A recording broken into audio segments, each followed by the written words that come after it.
After nearly a month of debate, it appears a compromise is here when it comes to SROs in Minnesota schools. This comes after Minnesota Attorney General Keith Ellison issued a second interpretation of the law on Wednesday in hopes of trying to clear up concerns for law enforcement.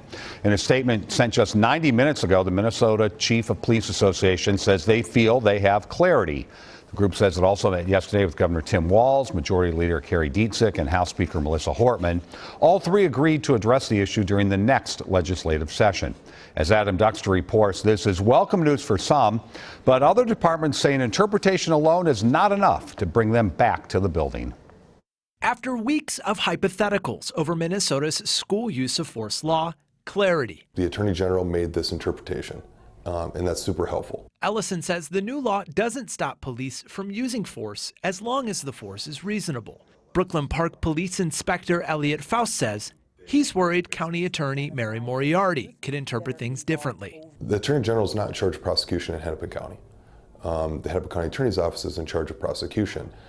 And so until we see consensus between those two, it's going to be really difficult for us to be able to figure out a course of action from here. Moriarty's office says she doesn't have the authority to issue an opinion the way the AG can. We need to come up with some language that's feasible for all of us. And while West St. Paul Chief Brian Sturgeon hopes the law changes next session, he's keeping his SROs in. When you see other departments that are reading the same thing that you're reading, but have such a vastly different feeling about it, what do you make of that? Every community is different, and they have to make the best decision for what's right for their community.